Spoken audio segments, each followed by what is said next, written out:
தமிழ்நாடு கலை இலக்கிய பெருமன்றம் முன்னெடுத்திருக்கிற மகத்தான இலக்கிய பணியான நாளும் ஒரு கதை சொல்லல் என்கிற தலைப்பின் கீழ் நம்முடைய பயணம் ஒரு தொடர் பயணமாக நாம் பயணித்துக் கொண்டிருக்கிறோம். தோழமைகளே, ஆளுமைகளே, அப்படி இன்றைய தினம் 121வது அதிகாரமான நினைந்தவர் புலம்பல் என்கிற தலைப்பின் கீழ் வள்ளுவன் செய்த அந்த அதிகாரத்தை நாம் முற்றோதல் வாயிலாகவும் உரைப்பொழிவின் வாயிலாகவும் பயணிக்க இருக்கிறோம். தோழமைகளே, ஆளுமைகளே, அப்படி நமக்கு முற்றோதல் செய்வதற்காக திருப்பூரில் இருக்கக்கூடிய ஜெய் சாரதா மெட்ரிக் மேல்நிலைப் பள்ளியினுடைய அருமை மாணவர் 11ஆம் வகுப்பு படிக்கக்கூடிய மாணவர் தரணிதரன் அவர்கள் நம்மோடு முற்றோதல் வாயிலாக இணைந்திருக்கிறார்கள். தோழமைகளே, ஆளுமைகளே, நம்முடைய பரணிதரன் அவர்கள் திருப்பூரில் இருக்கக்கூடிய நம்முடைய பெருமைமிகு தமிழ்நாடு கலை இலக்கிய பெருமன்றத்தினுடைய திருப்பூர் வடக்கு மாவட்டத்தினுடைய கிளை செயலாளர் தோழர் பழனி அவர்களுடைய மகனார் என்பதில் நாம் மகிழ்ச்சி அடைகிறோம். தோழமைகளே, தோழர் பழனி அவர்கள் அங்கே சிறப்பாக தன்னுடைய கூட்டங்களில் நடத்துவதற்கு அந்த கூட்டத்தில் தவறாது தந்தையை போல பங்கேற்கிற அருமை மாணவர் இவர். நல்ல படிக்கக்கூடிய நல்ல குரல் வளம் மிக்க நம்முடைய தரணிதரன் அவர்கள் இன்றைக்கு நம்மோடு முற்றோதல் செய்வதற்காக பெருமைமிகு மாணவர் நம்மோடு இணைந்திருக்கிறார் என்பதில் நாம் மற்றற்ற மகிழ்ச்சி அடைகிறோம். தோழமைகளே, ஆளுமைகளே, முற்றோதல் செய்த இந்த அதிகாரத்திற்கு உரைப்பொழிவு தரக்கூடிய ஆசிரியர் இன்றைக்குத்தான் அவர்களோடு நாம் தொடர்பு கொண்டோம். நேற்றைய தினமே இந்த அதிகாரத்தை பேசுவதாக இரவு 11 மணிக்கு என்னுடைய புலனச் செய்திகள் நம்முடைய தோழமைமிக்க சிந்தனையாளர், ஆங்கிலத்தின் துறையினுடைய ஆசிரியர், போற்றுதலுக்குரிய தோழமை அண்ணன்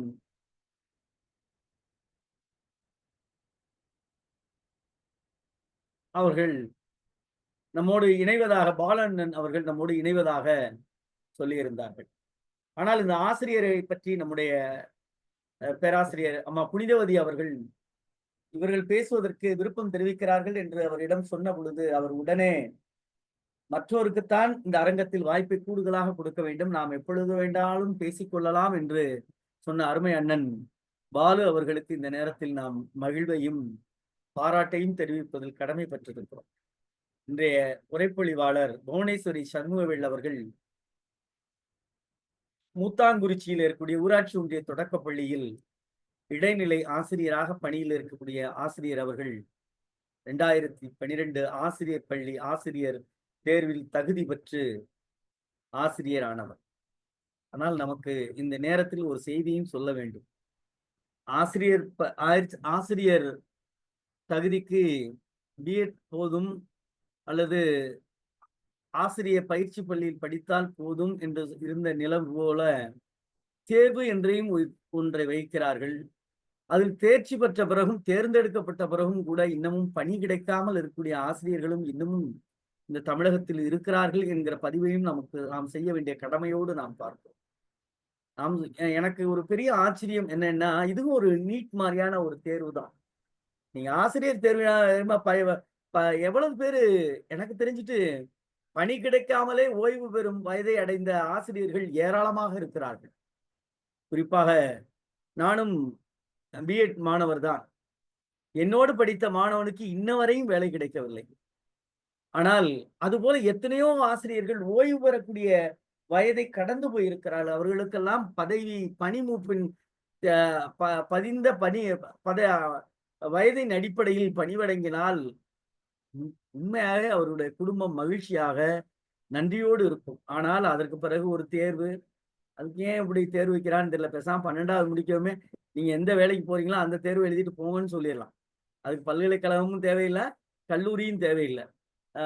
சரி, இது ஒரு ஆதங்கம். நன்றி.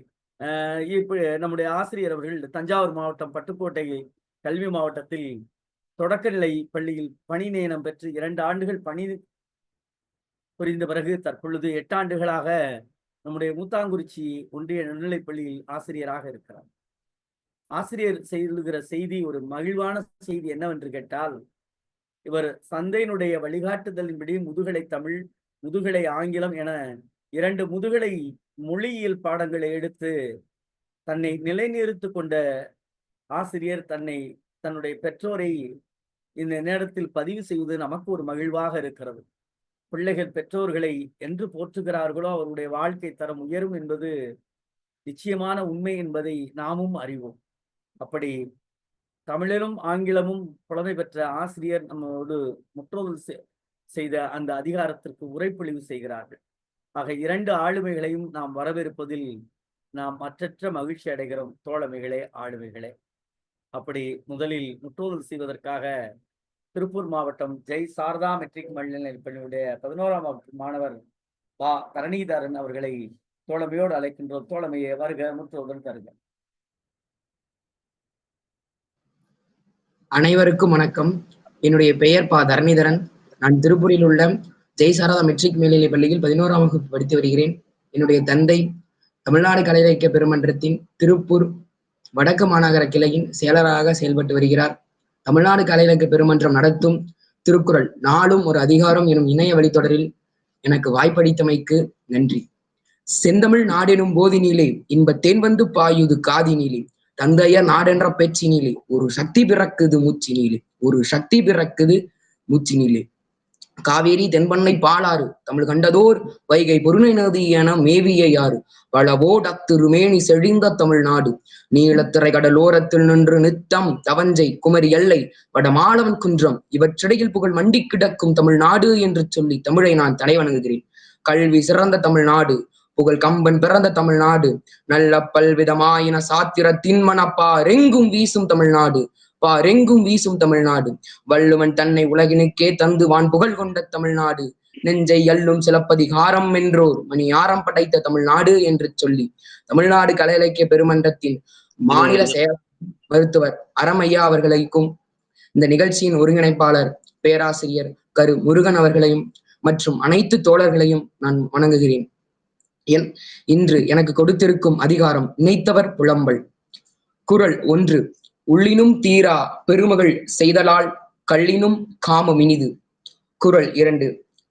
என்னைதொன்று இனிதேன் கான் காமம்தாம் வீழ்வார் நினைப்ப வருவதொன்று இல். குறள் 3. நினைப்பவர் போன்று நினையார்கொள் தும்மல் திசைப்பது போன்று கெடும். குறள் 4. யாமும் உலேம்கொள் அவர் நெஞ்சத்து எம் நெஞ்சத்தோ உளரே அவர், தம் நெஞ்சத்து எம்மை கடிகொண்டார் நானார்கொள் எம் நெஞ்சத்து ஓவா வரல். குறள் 6. மற்றியான் எண்ணுலேன் மன்னோ அவருண்டு யான் உற்ற நாள் உள்ள உள்ளேன். குறள் 7. மரப்பின் எவனாவன் மர்கொள் மரப்பற்றியான் உள்ளினும் உள்ளச் சுடும். குறள் 8. எனைத்து நினைவினும் காயார் அனைதொன்றோ காதலர் செய்யும் சிறப்பு, காதலர் செய்யும் சிறப்பு. குறள் 9.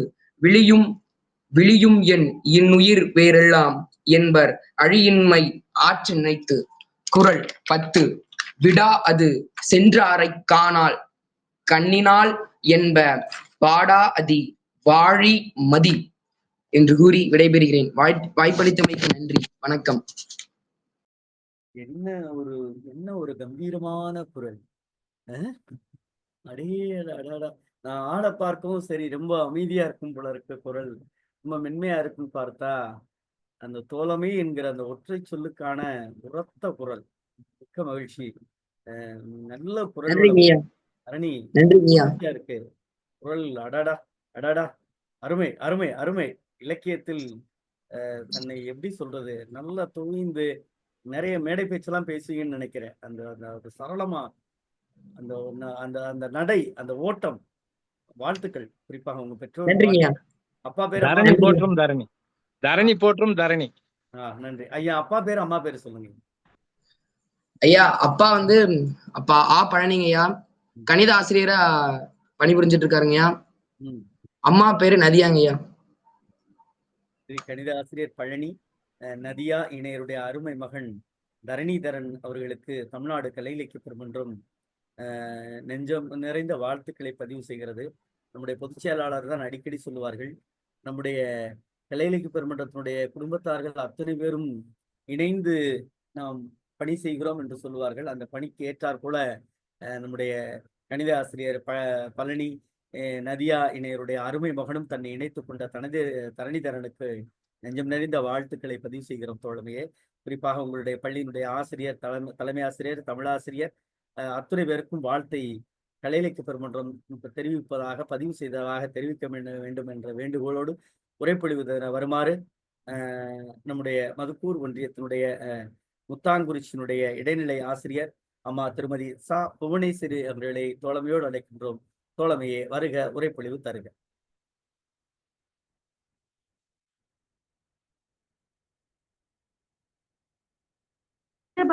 பாடுபடும் நெஞ்சுபடும் பாடறிந்து அஞ்சுதலை ஈர்த்து வைப்பான் ஒருவன், அவன்தான் ஆறுதலை தந்தருளும் இறைவன். கல்லிருக்கும் தேரை கண்டு கருவிருக்கும் தில்லைகள் உள்ளிருந்து ஊட்டி வைப்பான் ஒருவன், அதை உண்டு கழிப்பதற்கு அவனே இறைவன். எல்லாம் வல்ல இறைவனுக்கு என் முதல் வணக்கம்.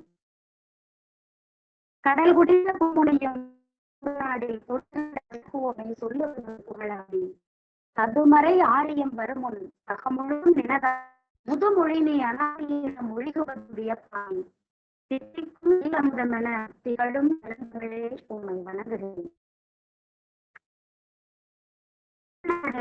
கலை இலக்கிய திருமன்றம் நடத்தும் இந்நிகழ்ச்சிக்கு இணையத்தில் இணைந்திருக்கும் அகசால் ஆன்றோர்கள், மலர்களை உலகின் மாண்பமை ஆன்றோர்கள், உலகில் அறிவோடு உயர்குணம் இணைப்பெற்றாளர்கள், தோழர்கள் அனைவருக்கும் என் பணிவான வணக்கத்தை கூறி என் உரையை தொடங்குகிறேன். வள்ளுவர்த்தை திருக்குறளை வருவர நன்கு உணர்ந்தோர்கள் உள்ளுவரோ மனுவாதி ஒரு குலத்துக்கு ஒரு நீதி என்கிறார் மனோன்மணியம் சுந்தரம் பிள்ளை. நீதி நூலான திருக்குறள் என்னும் முப்பாலை மாற்றுவது அதன் மூன்றாம் பாலான காமத்துப்பால். காமத்துப்பால் எத்தனை பாதைகள், 2 அடிகளில் 7 சீர்களில் காதல் காவியமே படைக்கிறார் வள்ளுவர். சங்க இலக்கியத்தில் அகத்தினை கூறும் காதல் காட்சிகளுக்கு சற்றும் குறைந்ததல்ல வள்ளுவர் தீட்டிக்காட்டும் காதல் சித்திரங்கள். வள்ளுவரின் காதல் சித்தரிப்பு மிக மிக அழகானது. ஊடலோடு கூடலையும் கலந்து காட்டும் விதம் எண்ணி இன்புறத்தக்கது. ஒரு ஆணும் ஒரு பெண்ணும் காதலால் இணைந்து தமக்குள்ளே இன்பம் செய்து வாழ்தல் அகவாழ்வு. தமது அகத்துள் நுகரும் உணர்வுகள் குறித்தவற்றை பழந்தமிழ் இலக்கியங்கள் பாங்காக எடுத்துரைக்கின்றன.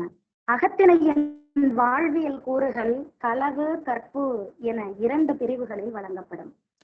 நம் திருவள்ளுவர் காமத்துப்பாலில் 121வது அதிகாரத்தில் நினைந்தவர் புலம்பல் என்ற தலைப்பில் 10 குறட்பாக்களை அழகாக எடுத்துக் கூறுகிறார். புலம்பு என்பதற்கு தனிமை என்று பொருள் தருகிறது தொல்காப்பியம். நாம் வாய்மொழி பேச்சு வழக்காக கூறுவோம். புலம்பல் என்றால் வருத்தப்பட்டு கூறுதல் என்ற பொருளும் உண்டு. காதலன் காதலியை பிரிந்த பிரிவாற்றாமையையும் காதலி காதலனை பிரிந்த பிரிவாற்றாமையையும் கூறக்கூடியது இந்த நினைந்தவர் புலம்பல். அவர்களோடு இணைந்திருந்த காலங்களை எண்ணி எண்ணி புலம்புவதாக இருக்கின்றது இந்த வள்ளுவர் கூறும் திருக்குறள். ஒரு அழகான ஒரு உதாரணம், கம்பராமாயணத்தை தொடங்கி அதன் பிறகு திருக்குறளுக்குள் செல்லலாம் என்று இருக்கிறேன். கம்பராமாயண காண்டத்தில் கூறுகிறார், ராமன் சீதையை பிரிந்த பிரிவாற்றாமை காரணமாக பார்க்கும் பொருள்களிலெல்லாம் சீதையை காண்பது போல் புலம்புகிறான். இதைத்தான் தொல்காப்பியம் சொல்கிறது, நோக்குவை எல்லாம் அவையே போரல் என்கிறது. தலைவன் தலைவி பிரிந்திருக்கும் போது பார்க்கும் பொருள்களிலெல்லாம் தம் அன்புக்குரியவரின் நினைவை காட்டும் என்பதுதான் நோக்குவை எல்லாம் அவையே போரல். ராமன் பார்க்கிறார், தோகை பார்க்கிறார், சீதையின் அடர்ந்த கூந்தலை போல் இருக்கிறது. மானின் அகன்ற கண்களை பார்க்கிறார், அது சீதையின் கரிய பெரிய விழிகளை போல் இருக்கிறது.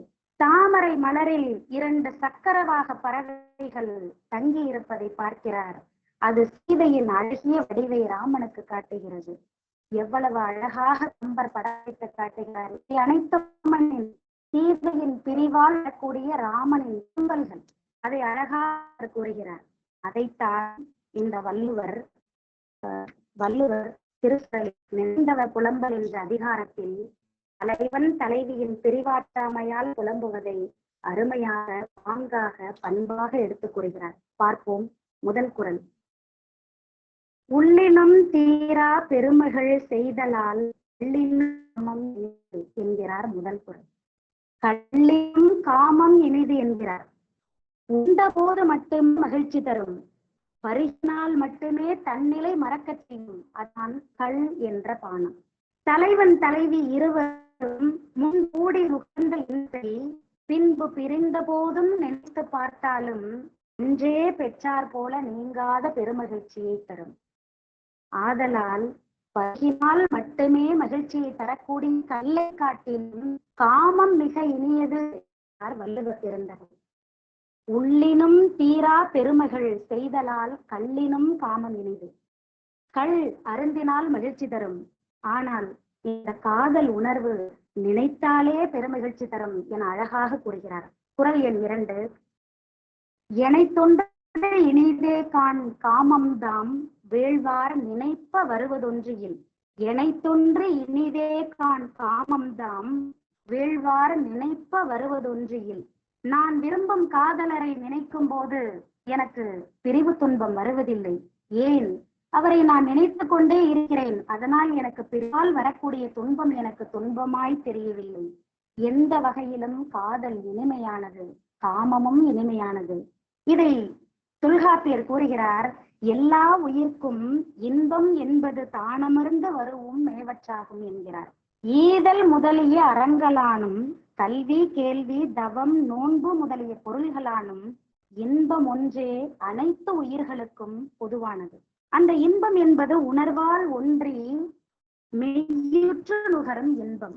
அந்த இன்பம் அதை நினைக்கும் போது பிரிவு துன்பம் துன்பமாய் தெரிவதில்லை. அதைத்தான் 2வது குறளில் சொல்கிறார். எனை தொன்று இனிதே கான் காமம் தாம் வீழ்வார் நினைப்ப வருவதொன்றியில். குறள் எண் 3. நினைப்பவர் இந்த வீடியோ கொஞ்சம் சரி பண்ணிக்கங்களேன். இல்ல என்ன போன் தான் இருக்குதா, எல்லா போனுக்கும் அப்படிதான் இருக்கா? ரெக்கார்ட் ஆகிறதுனால வீடியோ சரி பண்ணி நல்லா இருக்கும்னு நினைக்கிறேன். என்னென்ன சொல்றீங்க? வீடியோ எல்லா போன்லயும் நல்லா வருதுங்களா? அவங்க வீடியோ தோழியர் வீடியோ தெரியுதே நல்லா தானே இருக்கு. சரி ஓகே. ஓகே, நன்றி.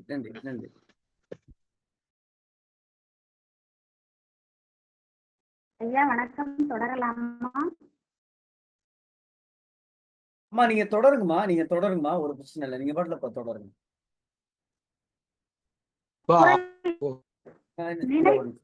நீங்க பேசுங்கம்மா, நீங்க பேசுங்க.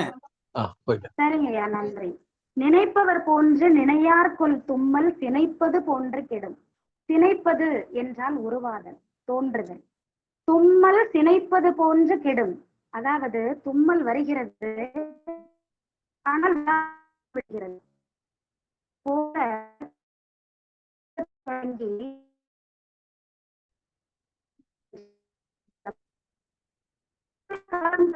நாம்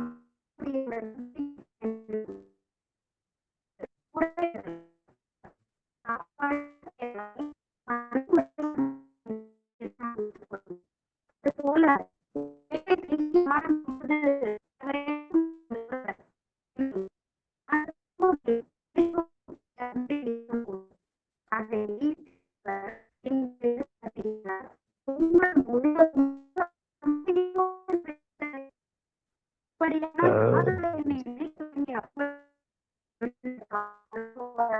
அழகாக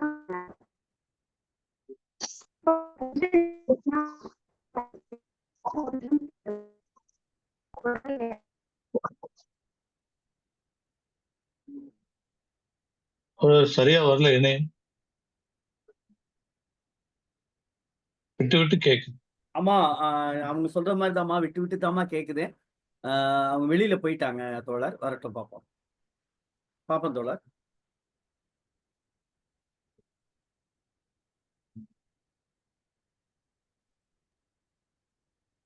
அருமையான உரை.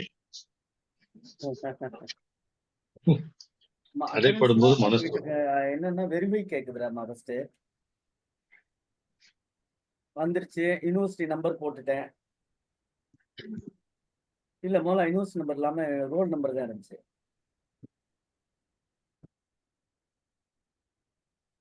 போட்டு அப்டேட் ஆளுன்னு கொடுத்துட்டேன்.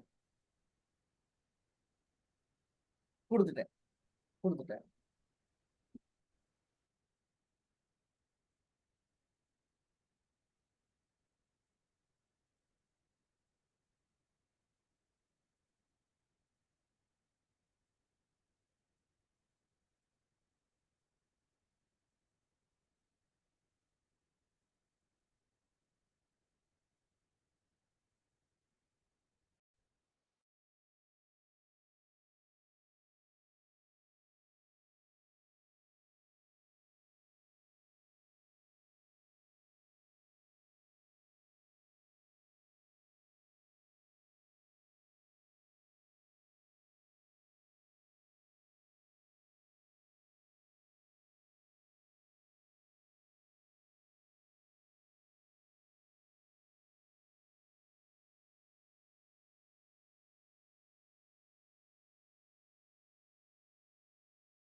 ஐயா ஒண்ணுமே கேட்கலைங்க ஐயா.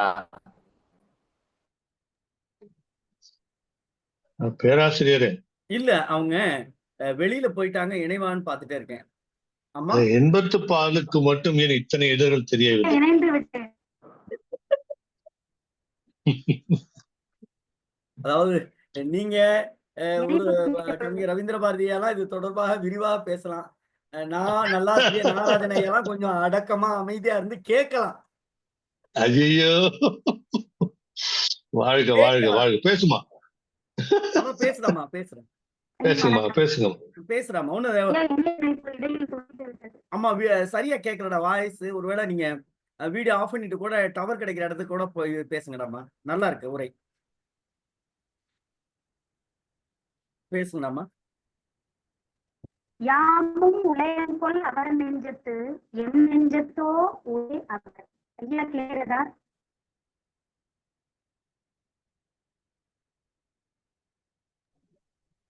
ஐயா விட்டு விட்டு கேக்குதுங்க ஐயா. ஆமா,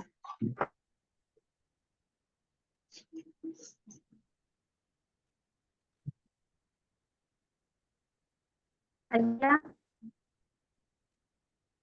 ஐயா என் உரை கேட்கின்றதா?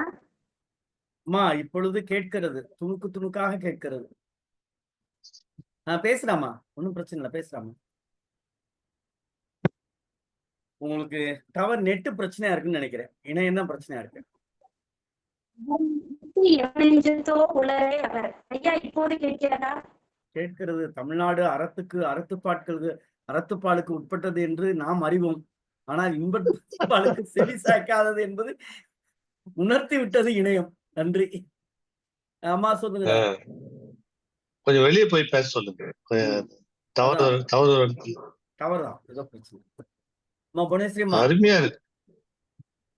இல்ல அவங்க உழைச்சிருக்காங்க, நிறைய உழைச்சிருக்காங்க. அம்மா அம்மா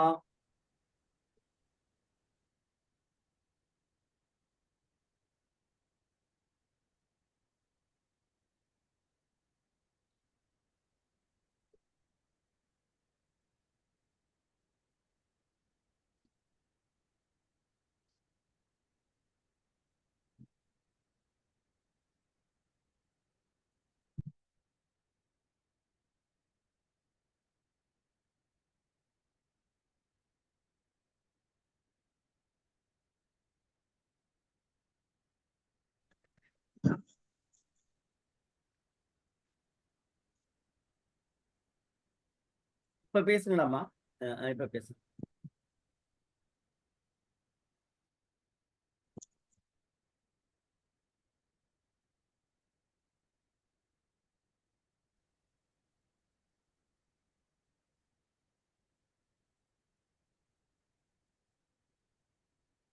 ஐயா தொடங்கலாமா? கேட்கின்றதா? அம்மா இப்ப கேண்டாமா, உண்மையிலே நல்லா கேட்கு. இப்ப அருமையா இருக்கு. சரிங்க ஐயா, ரொம்ப மிக்க நன்றி. இந்த 4வது திருக்குறளில் வள்ளுவர் என்ன சொல்கிறார் என்றால், இதில் ஓ ஓ என்ற இசை நிறை அளபடை அங்கு வந்துள்ளது. ஓ ஓ என்பது மிகுதி பொருளின் கண் வந்துள்ளது. அதற்கு எப்பொழுதும் என்ற பொருள் கொள்ளலாம். ஓகாரம் ஈண்டு சிறப்பு பற்றி இடைவிடாமையை உணர்த்தி நிற்கின்றது. இதற்கு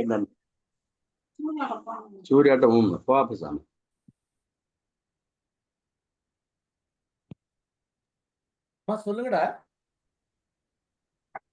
இதற்கு திருவள்ளுவர் பொருள் கூறுகிறார், என் நெஞ்சை விட்டு நீங்காமல் என் காதலர் இருப்பது போல அவர் நெஞ்சை விட்டு நீங்காமல் நான் இருக்கின்றேனா என்று தலைவி புலம்புகிறார். அதாவது ஒத்த உணர்வு, புரிதல், ஒருவருக்கொருவர் விட்டு கொடுத்தல் என அனைத்தும் அன்பு, காதல் தருமே அன்றி வேறொன்றும் தராது. 550 சங்க இலக்கியம் கூறும் 550 மாறன் பொறையனார் கூறுகிறார், ஒரு ஆண்மானும் பெண்மானும் ஓடி களைத்து நீர் அருந்துவதற்காக ஒரு சுனையை தேடி வருகிறது. அந்த சுனையை பார்க்கிறது. அதில் ஒரு மான் மட்டுமே அருந்தும் அளவுக்கு நீர் உள்ளது. பெண்மான் நீர் அருந்தட்டும் என்ற உயரிய நோக்கோடு ஆண்மான் தன் நீரை பருகுவது போல பாவனை செய்கிறது. அதே போல பெண்மானும் ஆண்மான் நீரை பருகட்டும் என்று பருகுவது போல பாவனை செய்கிறது. கடைசியில் இரு மான்களுமே பருகவில்லை. சுனையில் நீர் வற்றவும் இல்லை. அப்படியே இருக்கிறது. இது எதை காட்டுகிறது? இங்கு வள்ளுவர் கூறும் இந்த குறளோடு இது ஈண்டு உற்று நோக்க ஒப்பிட்டு பார்க்கத்தக்கது. அதாவது ஒத்த உணர்வு, புரிதல், இது அனைத்துமே அந்த காதலினால் மட்டுமே வருமே அன்றி வேறொன்றினால் வராது. இதைத்தான் அந்த தலைவி இந்த குறளில் என்ன கூறுகிறார்? என் நெஞ்சை விட்டு நீங்காமல் என் காதலர் இருப்பது போல. என் நெஞ்சில அவர் இருக்காரு, அப்படியானால் அவர் நெஞ்சிலும் நான் இருக்கத்தானே வேண்டும். நான் இருக்கின்றேனா இல்லையா தெரியவில்லையே என்று அவர் அங்கு புலம்புகிறார். ஆனால் ஒத்த உணர்வும் புரிதலும் இருந்தால் கண்டிப்பாக தலைவி நினைப்பதை போன்றே தலைவனும் அந்த தலைவியை நினைப்பார் என்றே இங்கு நாம் பொருள் கொள்ளலாம். குறள் எண் 5. தம் நெஞ்சத்து எம்மை கடிகொண்டார் நாணார்கொல் எம் நெஞ்சத்து ஓவா வரல். ஓவா வரல் என்பது தம் நெஞ்சில் ஓயாமல் வருவது. ஓவா வரல்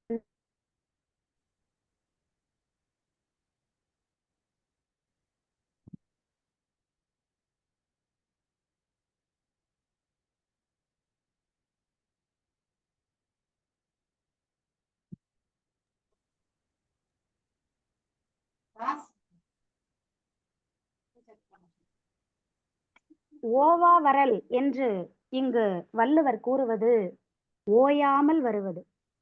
இங்கு தலைவி ஊடல் மொழியில் கூறுவது இனிமை பயக்கிறது. எம் நெஞ்சில், அதாவது தம் நெஞ்சில் எம்மை வரவிடாது காவல் கொண்ட காதலர். காதலர் தன்னுடைய நெஞ்சில் இந்த காதலியை வரவிடாமல் காவல் வைத்துள்ளார். எம்முடைய நெஞ்சில் தாம் ஓயாமல் வருவதை பற்றி நாணமாட்டாரான்னு தலைவி புலம்புகிறாள். அதாவது காதலர் அவருடைய நெஞ்சில் என்னை வரவிடாமல் வைத்திருக்கிறார். ஆனால்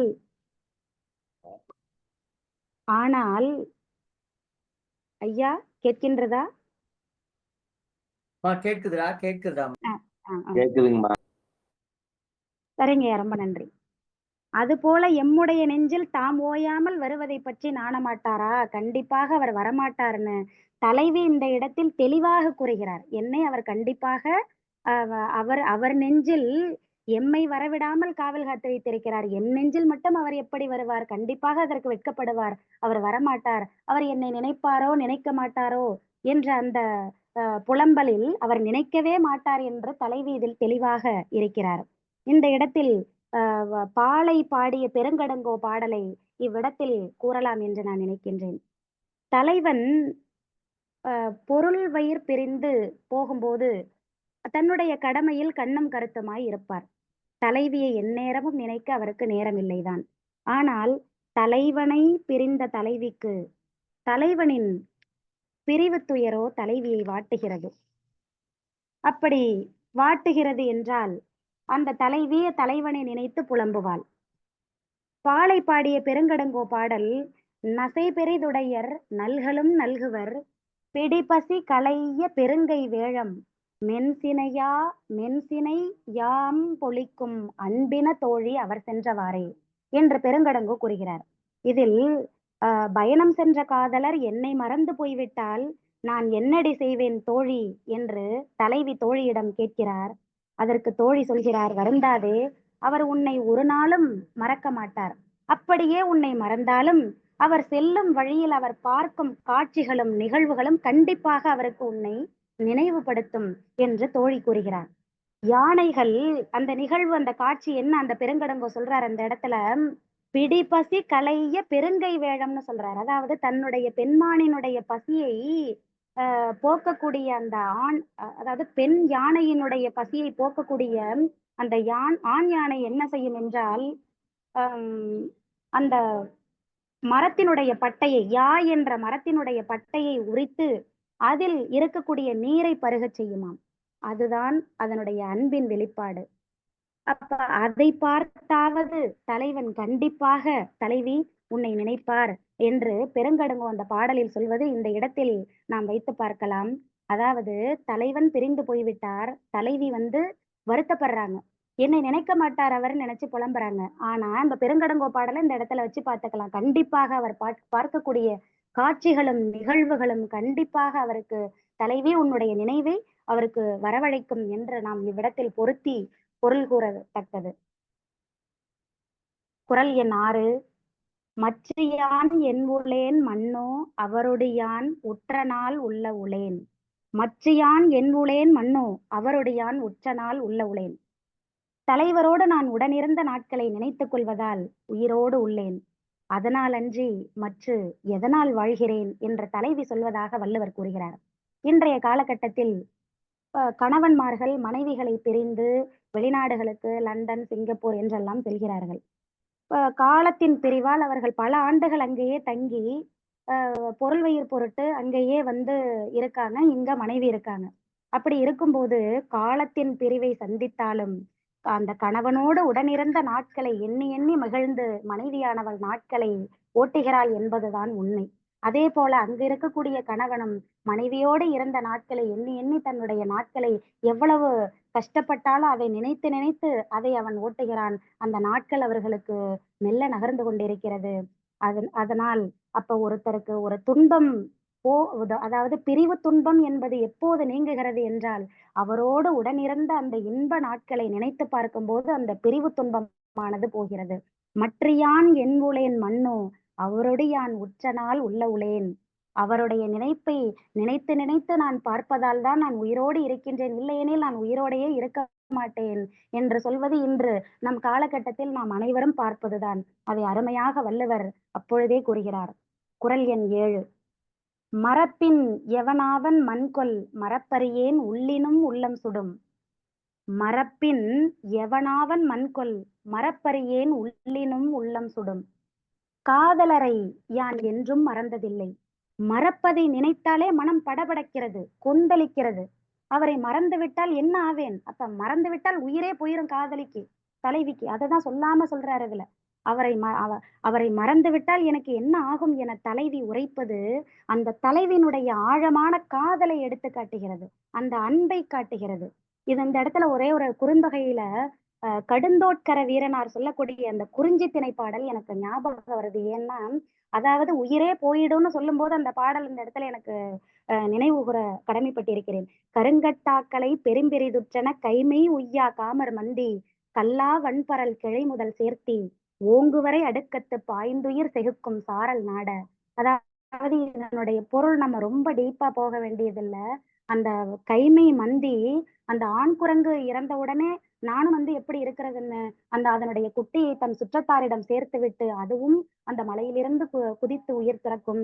அப்ப அந்த தலைவி சொல்ற அந்த இடத்துல இதை உதாரணமா சொல்லி, தலைவான் இந்த இரவு நேரத்தில் என்னை பார்ப்பதை தவிர்த்து விடு, உனக்கு ஏதேனும் நிகழ்ந்து விட்டால் நானும் என்ன ஆவேன், இறந்து விடுவேன், அதற்கு மேல் என் உடம்பில் உயிர் ஒட்டி கொண்டிருக்காது என்று அந்த கடுந்தோட்கர வீரனார் அழகாக குறிஞ்சி திணை பாடலில் கூறுகிறார். அப்ப தலைவனுக்கு ஆபத்து ஏற்பட்டால் தலைவி உயிரோடு இருக்க மாட்டாள் என்கிறது குறுந்தொகை பாடல். தலைவனை நினைப்பதை மறந்துவிட்டாலே தலைவி உயிரோடு இருக்க மாட்டாள் என வள்ளுவம் கூறுகிறது. மறப்பின் எவனாவன் மண்கொள் மறப்பறியேன் உள்ளினும் உள்ளம் சுடும். அவரை மறந்துட்டேன்னு சொல்றதே எனக்கு மனம் படபடக்குது, கொந்தளிக்குது. அவரை மறந்துட்டேன்னா நான் என்ன ஆவேன் அப்படின்றதுக்கு அருமையான ஒரு குரல். அடுத்தது குரல் எண் 8. எனைத்து நினைப்பினும் காயார் அனைத்தன்றோ காதலர் செய்யும் சிறப்பு. எனைத்து நினைப்பினும் காயார் அனைத்தன்றோ காதலர் செய்யும் சிறப்பு. காதலரை எவ்வளவு அதிகமாக நினைத்தாலும் அவர் என்னை சினந்து கொள்ளவே மாட்டார். சிறப்பு என்ற அந்த இடத்தில் திருவள்ளுவர் கூறுகிறாரே, சிறப்பு என்பது குற்றம் கண்டாலும் கோபப்படாமல் இருக்கிறது தான் அந்த இடத்துல சிறப்பு. காதலர் செய்யும் சிறப்பு. குற்றம் கண்டாலும் கோபப்படாமல் இருக்கிறதுனா, அவரை எவ்வளவுதான் நினைச்சாலும் அவர் என்னை சினம் கொள்ளவே மாட்டார். நான் எவ்வளவுதான் இது பண்ணாலும் என் மேல இருக்கிற அன்பால அவர் அதுல இருக்கக்கூடிய குற்றத்தை பார்க்கவே மாட்டார். அது அல்லவோ அந்த காதலர் எனக்கு செய்யக்கூடிய பெரிய உதவி என்று தலைவி கூறுவதாக கூறுகிறார். எனைத்து நினைப்பினும் காயார் அனைத்தன்றோ காதலர் செய்யும் சிறப்பு. இதை ஆங்கிலத்தில் he will not be angry however much I may think of him. Is it not so much the delight my beloved affords me என்று அழகாக இதை ஆங்கிலத்திலும் சொல்லலாம். குரல் எண் 9. விளியுமென் இன்னுயிர் வேறல்லம் என்பார் அழியின்மை ஆற்ற நினைந்து. நாம் இருவரும் ஒருவரே என்று முன்பு கூறிய காதலர் இப்போ அவரிடம் அன்பு இல்லை, அதை நினைத்து என் உயிர் போய்கொண்டிருக்கிறது என்கிறாள் தலைவி. அதாவது இந்த குரலை சொல்லும் பொழுதும் எனக்கு சங்க இலக்கிய பாடல் ஒன்று ஞாபகம் வருகிறது. ஓர் உயிர் ஈருடல். இந்த காதலன் காதலி இருவரும் காதல் வயப்படும் போது பேசக்கூடிய வார்த்தைகள் நாம் இருவரும் ஓர் உயிர் ஈருடல் என்பது நாம் அனைவருக்கும் தெரியும். அஞ்சில் பறவையை நன்கு தெரியும். நீர்வாழ் பறவை அன்றில். அது ஆணும் பெண்ணுமாக ஒருவரை ஒருவர் பிரியாமல் வாழ்வன. அவை குளத்தில் இணைந்து செல்லும் போது அவற்றினிடையே ஒரு பூ இடைப்பட்ட தடையை ஏற்படுத்தினாலும் அந்த ஒரு நொடி பிரிவை கூட ஓராண்டு கால பிரிவாக எண்ணி வருந்துமாம் அஞ்சில் பறவை. அந்த தலைவி சொல்கிறாள், ஓர் உயிர் ஈருடல்கள் போல நாங்கள் வாழ்ந்து விட்டோம். அந்த தலைவன் பிரிவது ஓர் உயிரில் ஓருடல் வாழும் இழிவு. அதற்கு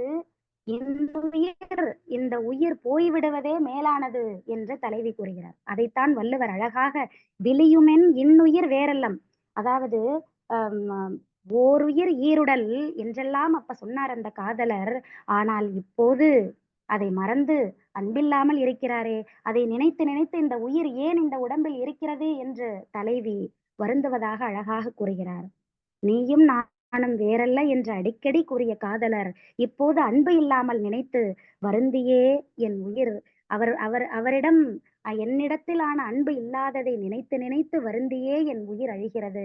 இதை யார் கூறுகிறார் சங்க இலக்கியத்தில்? நாம் திரைக்குடி ஆந்தையார் பூவிடை படினும் யாண்டு கழிந்தன்ன நீருரை மகஞ்சேர் புணர்ச்சி போல என்று அழகாக எடுத்து எம்புகிறார். குரல் எண் 10. விடாது சென்றாரை கண்ணினால் காண படாதி வாழிமதி. மதி என்றால் சந்திரன், நிலவு, நமக்கு தெரியும். நிலவே நீ வாழ்வாயாக. அதாவது காதலி கூறுகிறாள், நிலவே நீ வாழ்வாயாக. என் நினைவை விட்டு நீங்காமல் இருக்கும் என் தலைவர் என்னை விட்டு பிரிந்து சென்று விட்டார். அவரை மீண்டும் என் கண்ணினால் நான் காணும் வரை நிலவே நீ மறையாமல் அப்படியே இருப்பாயாக என்று தலைவி வேண்டுகிறாள். இது மிகுந்த கவிநயமிக்கது. இதனோடு சங்க இலக்கிய ஒரு பாடலையும் பொருந்தி பார்ப்போம். நெடு வெண்ணிலவினார் நாம் அனைவருக்கும் தெரிந்ததுதான். ஒரு புலவர். அவருடைய இயற்பெயர் அதுவல்ல. நெடு வெண்ணிலவினார் என்பது அவர் எழுதிய பாடலில் வரக்கூடிய வரிகளை வைத்து அவரை கூறுகிறோம். கருங்கால் வேங்கை வீயுகுதுருகல் இரும்புலி குருளையின் தோன்றும் காட்டிடை எள்ளி வருணர் களவிற்கு நல்லை அல்லை நெடுவெண்ணிலவே என்ற அந்த பாடலில் வரக்கூடிய அந்த நெடு வெண்ணிலவு என்ற அந்த வார்த்தையை வைத்து அவருடைய பெயர் நெடு வெண்ணிலவினார் என்று ஆகிவிட்டது. அதில் தோழி நிலவிடம் கூறுகிறாள், ஊரில் எல்லோரும் தூங்கிவிட்டார்கள். தலைவி அருகில் படுத்துறங்கும் தாயும் தூங்கிவிட்டார். ஓயாது குறைத்து கொண்டிருக்கும் நாயும் உறங்கிவிட்டது. ஆனால் நீ மட்டும் விழித்து கொண்டு ஒளிகாட்டிக் கொண்டிருக்கிறாயே நிலவே. உன் துணையால் தலைவன் தடையின்றி தலைவியை கண்டு செல்கிறான். அதனால் திருமணம் செய்யும் எண்ணமே இல்லாதவனாய் இருக்கிறான்.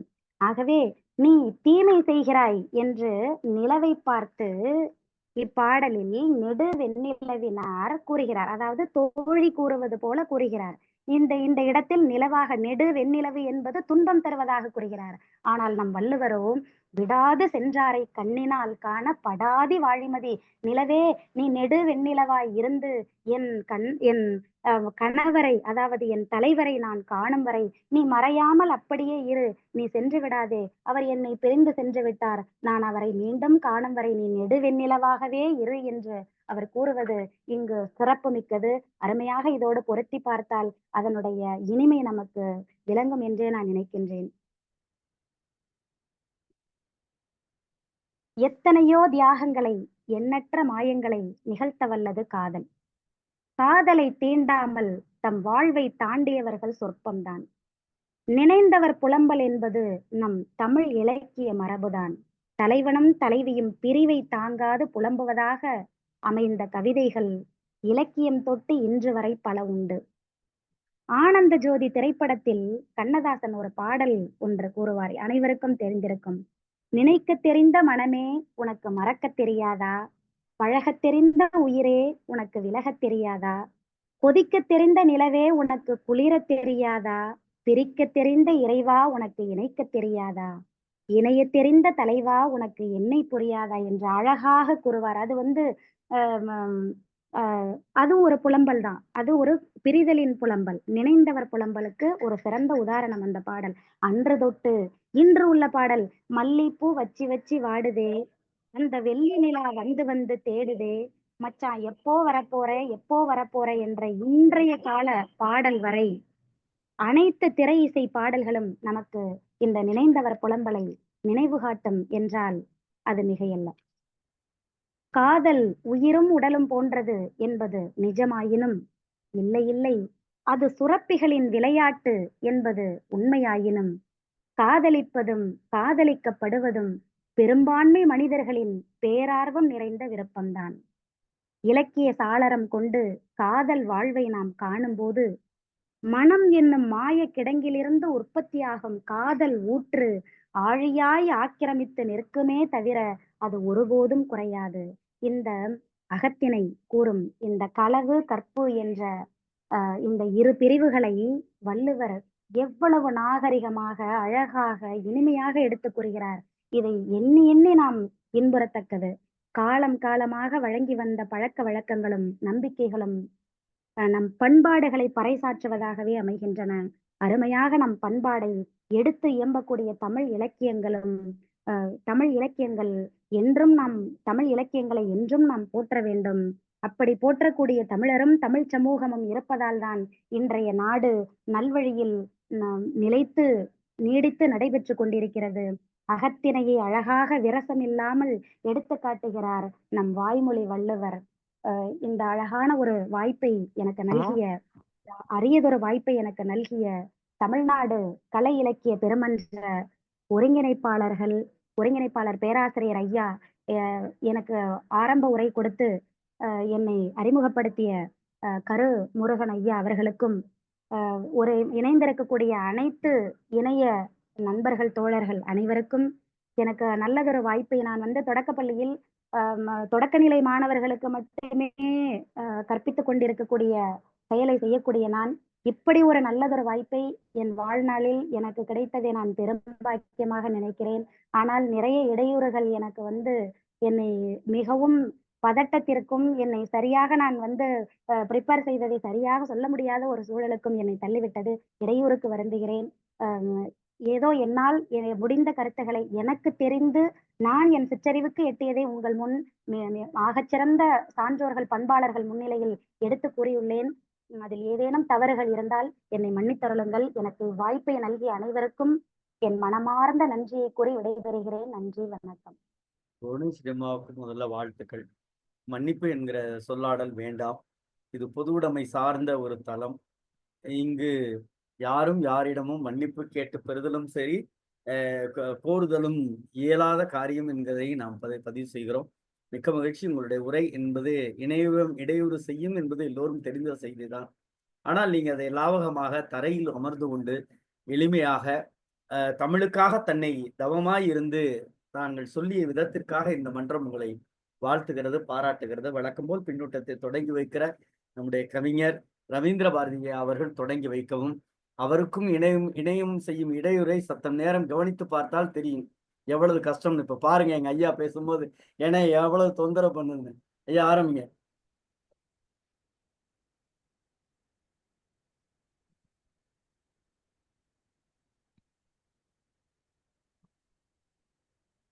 கேட்கல.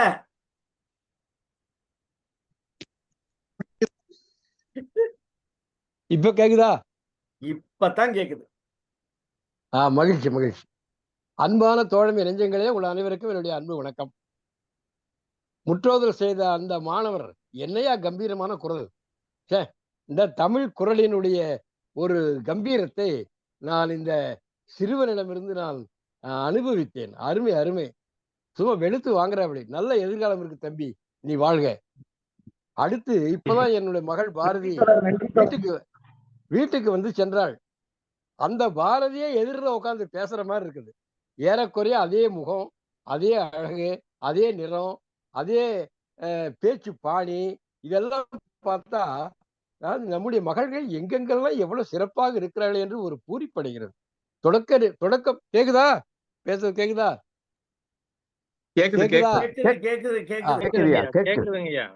தொடக்கப்பள்ளி ஆசிரியர் என்று சொன்னார்கள். அம்மா, நீ பெரும் பேராசிரியராக விளங்குகிறாய். என்ன கல்வி ஞானம்! சங்க இலக்கியத்துல எவ்வளவு தோய்ந்திருக்கிறாய் நீ! மிக்க மகிழ்ச்சி அம்மா. நம்ம கலை இலக்கிய பெருமன்றம் இப்படி ஒரு நிகழ்வை ஏற்பாடு செய்திருப்பதற்கு நாம் எவ்வளவு பாராட்டினாலும் தகும். எவ்வளவு அற்புதமான ஒரு ஆளுமைகளை எல்லாம் நம்முடைய கலை இலக்கிய பெருமன்றம் கொண்டு வந்து தமிழுக்கு தொண்டாற்றி கொண்டிருக்கிறது. அடடா அடடா, உன்னுடைய உரையை கேட்டு நான் மிக்க மகிழ்ச்சி அடைந்தேன். ஒரு இளம்பெண், என்னுடைய மகள் போல இருக்கிறீர். ஆனால் எவ்வளவு அழகாக காதலின் அதிநுட்பங்களை மிக அழகாக விவரித்து, ஆனால் சங்க இலக்கிய சான்றுகள் அப்படியே மழை கொட்டுவது போல பட பட பட பட பட என்று வருகிறது. மிக அருமை. அது உடல் மொழியும் மிக அருமை. உடல் மொழி, சொல்லாற்றல், உச்சரிப்பு, அந்த தமிழ் உச்சரிப்பு மிக அழகாக இருக்கிறது. குரலும் அதற்கேற்ற மாதிரி இனிமையாக இருக்கிறது.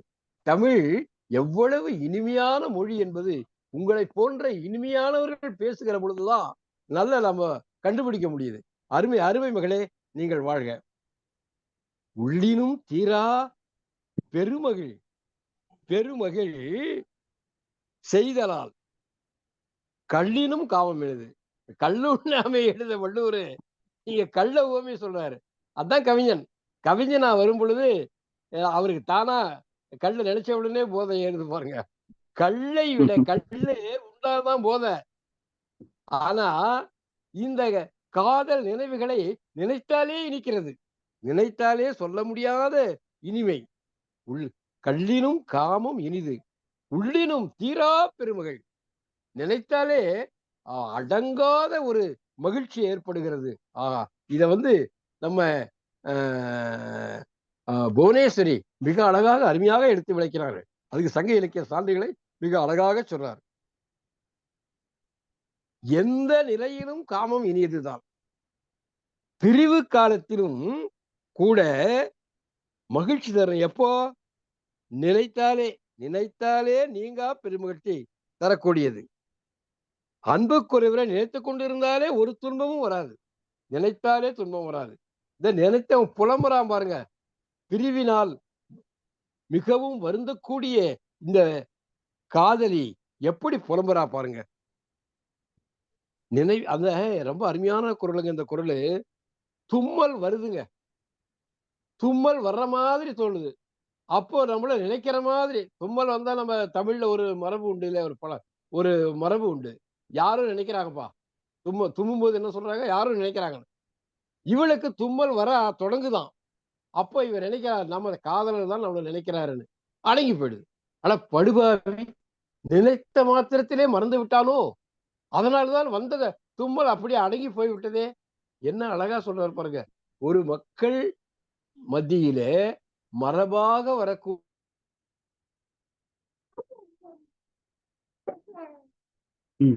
சரி இருங்க பாரு பின்றார் பாருங்க.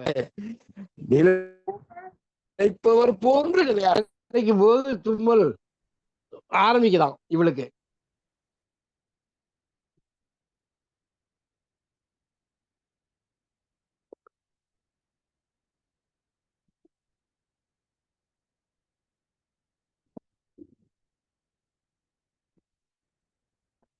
நீ யார நினைச்சேன்னு உடனே பிடிக்கலாம் குறவளையாடுறா.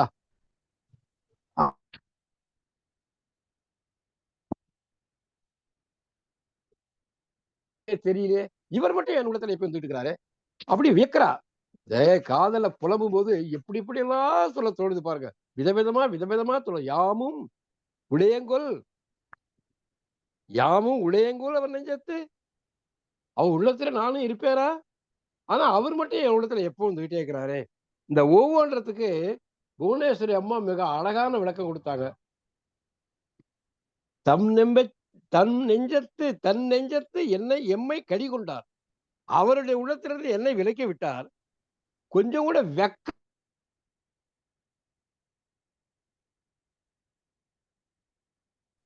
கொஞ்சம் கூட வெக்க இல்ல. உன்னுடைய என்னை உன் உள்ளத்திலிருந்து விலக்கி விட்டாய், என்னை உன் நெஞ்சிலிருந்து நீக்கி விட்டாய். நீ மட்டும் என் மனசுக்குள்ள வரைய என்ன அர்த்தம்? கொஞ்சம் கூட வெக்கம் இல்லாம வரைய எப்படி எல்லாம் புலம்புறா பாருங்க. இந்த புலம்புற போது, காதல் புலம்பல் வருகிற போது ஒரு தர்க்கமோ அறிவோ எதுவும் இல்ல. அதான் அருமையா அதை எப்படி பின்றார் பாருங்க வள்ளுவர். நான் ஏன் உயிரோடு இருக்கிறேன் தெரியுமா? அந்த படுபாவை எப்பயும் நினைச்சுக்கிட்டே இருக்கிறேன். அவனோடு மகிழ்ந்த நாட்களை எண்ணி எண்ணி நினைத்துக் கொண்டு இருப்பதனால்தான் நான் இன்னும் சாகாமல் இருக்கிறேன்.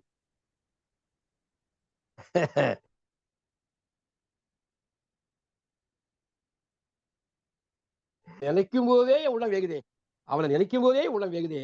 மறந்தா என் நிலைமை என்ன ஆகும்? உள்ளினும் சுடும். உள்ளினும்னால் நினைத்துக் கொண்டிருக்கிற பொழுது, நினைத்துக் கொண்டிருக்கிறது உள்ளத்தால் அவனை நினைத்துக் கொண்டிருக்கிற பொழுதே சுடும். உள்ளினும் சுடும். நினைக்கும் போதே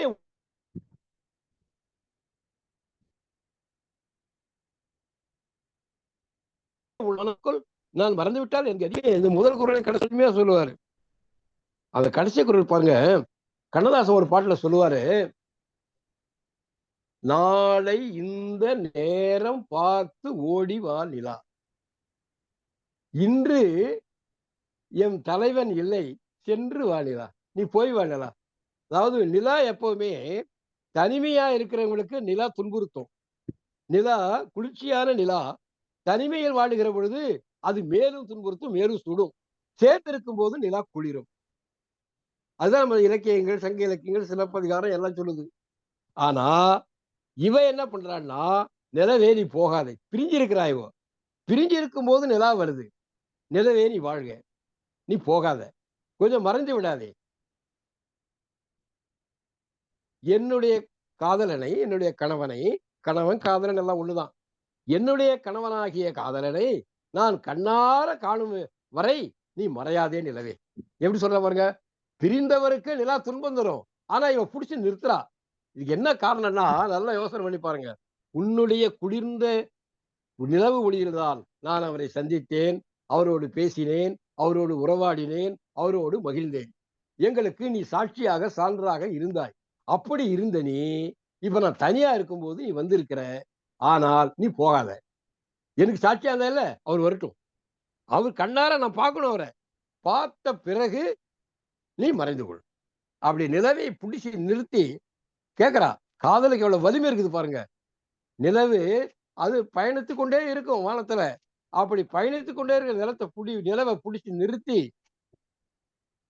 வாழி மதி நிலவே நீ வாழ்க, படாதே மறைந்து போகாதே, விடாது சென்றாரை. அதாவது நான் அவரை தடுத்து பார்த்தோம், விடாமல் என்னை விட்டு நீங்கி விட்டார். அப்படி போனவர் என் கண்ணார காணும்படி அவர் என் எதிரிலே வரும் வரை நீ போகாதே. இவ்வளவு அருமையான குரல், மிக அருமையான அதிகாரம், மிக அழகான அதிகாரம், மிக மென்மையான அதிகாரம். இந்த அதிகாரத்தை எவ்வளவு அழகாக சொல்ல முடியுமோ அவ்வளவு அழகாக சொல்லி நம்முடைய மனங்களை எல்லாம் கொள்ளை கொள்ளும்படியாக இந்த புவனேஸ்வரியின் அன்பு மகள் அருமை தமிழால், இனிமை தமிழால் இந்த காதல் மொழிகளை இவ்வளவு அழகாக வள்ளுவருடைய அந்த காதல் கனி ரசத்தை தன்னுடைய இனிமையான குரலால் பலவித சங்க இலக்கியங்கள் எல்லாம் மேற்கோள் காட்டி எடுத்து உரைத்திருக்கிறார். இந்த நாள் இனிய நாள். இது போலவே என்றும் கலை இலக்கிய பெருமன்ற நிகழ்ச்சிகள் நிறைவுறட்டும். என்னுடைய அன்பான வாழ்த்துக்கள். இதற்கு வாய்ப்பளித்த நம்முடைய தமிழ்நாடு கலை இலக்கிய பெருமன்ற இலக்கிய குழுவிற்கும், நம்முடைய கலை இலக்கிய பெருமன்ற பொதுச் செயலாளர் அறம் அவர்களுக்கும், உலகம் முழுவதும் கேட்டுக்கொண்டிருக்கிற அன்பு தமிழ் நெஞ்சங்களுக்கும் அன்பு நன்றி, வணக்கம். இதுபோல் தினமும் இணையம் இடையூறு இல்லாமல் எங்கள் செவிகளில் உங்களது கம்பீர காந்த குரல் எங்கள் காதுகளில் மலரட்டும் அல்லது தேன்பாயட்டும். எப்படி இளையத்துக்கு வாழ்த்துக்கள், இளையத்துக்கு வாழ்த்துக்கள். இணையமும் நம்ம புவனேஸ்வருடைய தமிழில் மயங்கி விட்டது. நன்றி. அப்புறம் தோழமைகளுக்கு வாழ்த்துக்கள். நான் 2 3 நாளா கவனிச்சுட்டு இருக்கேன். இந்த பின்னூட்டம் சொல்றவங்க முடிஞ்ச அளவு இந்த நேர மேலாண்மையை கையாளணும்னு நான் கேட்டுக்கிறேன். ஏன்னா ஒவ்வொரு நாளும் டைம் கூடுதலா போயிட்டே இருக்கு. ஏன்னா நான் இன்னைக்கு இன்னும் ஒரு 22 23 நிமிஷம் தான் இருக்கு. அதுக்குள்ள நாம நிறைவு பண்ண பார்ப்போம் பொதுச் செயலாளர் உள்ளவர். அதனால தன்னுடைய பின்னூட்டங்களை செதுக்கி ரொம்ப நுணுக்கமாக தருமாறு கேட்டுக்கொள்கிறோம். வழக்கம்போல் பின்னூட்டத்தை தருகிற ஐயா சிவசுப்ரமணியன் தோழர். அன்பான தோழர்கள் அனைவருக்கும் வணக்கம். இன்னைக்கு முற்றோதல் செய்த மாணவன் தரணிதரன் அருமையாக உச்சரிப்போடு நல்ல குரல் வளம். அவர் வருங்காலத்தில் மிகச்சிறந்த பேச்சாளராக நிச்சயம் வருவார் என்று உறுதியாக நம்புகிறேன். அவருக்கு பாராட்டுகளும் வாழ்த்துக்களும். உரைப்பொழிவா மகிழ்ச்சி. உரையாளர் திருமதி புவனேஸ்வரி மேனாள் பொதுச்செயலாளர் ரொம்ப பாராட்டிட்டாங்க. அந்த சங்க பாடல்களை இந்த குரல்களுக்கு ஏற்ற பாடல்களை தேடி கண்டுபிடிச்சு பொருத்தி காட்டினது அந்த மெனக்கடல் இருக்குல்லே, பொருத்தி காட்டுவதற்காக அந்த மெனக்கடல் அவர் அதுக்கே பாராட்டலாம். நல்ல ஆற்றலுக்கான உரை, ரொம்ப ஆழங்கால் புலமை. அதாவது தமிழ் வாணர் அப்படின்னு சொல்லலாம் போல இருக்கு. ரொம்ப அவருக்கு பாராட்டுகளும் வாழ்த்துக்களும். 1வது குறள், உள்ளினும் தீரா பெருமகிழ் செய்தலால் கள்ளினும் காமம் இல்லை.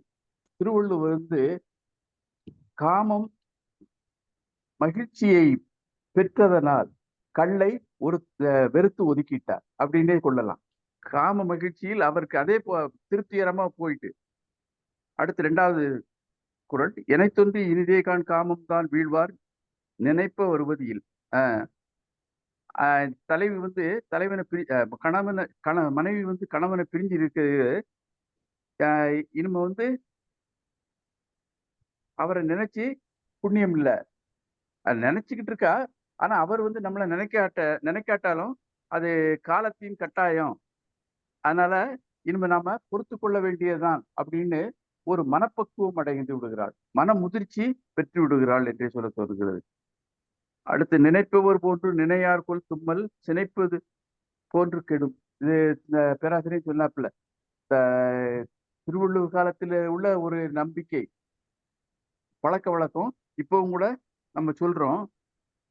இப்போ தும்மல் வருது மாதிரி இருந்துச்சு, அவர் தும்மல் தானே வரல, அதனால அவரு நினைக்கலையோ அப்படின்னு சொல்றார்.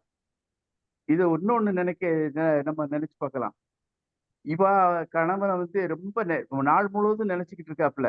அவனுக்கு அங்க தும்மலாத்தான் விழும், வேற ஒண்ணும் இல்லாது, வேலையெல்லாம் பார்த்துக்கிட முடியாது. அந்த அளவுக்கு இவள் அவனை நினைக்கிறாள். அது ஒரு தும்மல்ங்கிறது ரொம்ப அருமையான ஒரு நிகழ்வு தான்.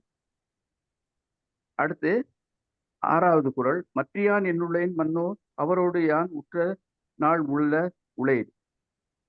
இது திருவள்ளுவரின் இன்னொரு பாடலை நினைவூட்டுகிறது. அதை பொறுத்து சொல்லியிருந்தேன், அவ்வளவுதான் வேணும். ஒப்பத்தலை கூடி உள்ள பிரிதல் அனைத்தே இணையர் தொழில்.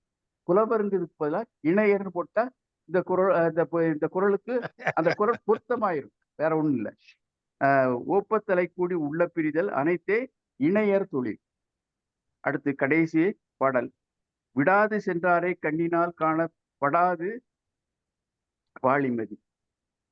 இந்த நிலவ நீ போயிடாத, எனக்கு உற்ற துணையாக இரு, நீயும் எனக்கு ஒரு தோழி மாதிரி தான் அப்படின்னு சொல்லி அந்த பேசிக்கிட்டு இருக்கா. நிலவோடு பேசுகிறது, நிலவோடு புலம்பல் மாதிரி, நிலவோடு பேசுதல் மாதிரி வச்சுக்கலாம். இவளுக்கு அந்த நில வெளிச்சத்துல தூக்கம் இல்லை. அதனால அவ அந்த நிலவோடு பேசிக்கிட்டு இருக்க மாதிரி, நீ எனக்கு ஒரு ஒரு உத்த தோழி, நீ போயிடாத, நீ நீ இரு அப்படின்னு இரவு பொழுது எனக்கு ரொம்ப என்னை இரவு பொழுது என்னை ரொம்ப பாடாப்படுத்துது. அதனால என்னோடு எனக்கு துணையாக இரு அப்படின்னு சொல்லி தோழி மாதிரி நினைச்சு உரையாடல் நடத்துகிறாள். இத்துடன் என்னுடைய பின்னூட்டத்தை நிறைவு செய்து கொள்கிறேன். வாய்ப்புக்கு நன்றி தோழமையே. மிக்க மகிழ்ச்சி. சாத்தூர் கணேசன் தோழர். தோழர்கள் அனைவருக்கும் வணக்கம். கேக்குதுங்களா பேராசிரியரே? நன்றாக கேட்கிறது. நல்லது நல்லது, ரொம்ப சந்தோஷம். இன்று முற்றோதல் செய்த மாணவன் தரணிதரன். தரணி என்றால் உலகம், இந்த உலகத்தை சிறப்பிக்க வந்த ஆண்டவனாகவே தெரிகின்றது. தரணி என்றால், தரணி என்று சொல்வதற்கு பலவித அர்த்தங்கள் உண்டு. சுக்கம், பூமி, இடி, விஷ்ணு, இத்தனை பேர்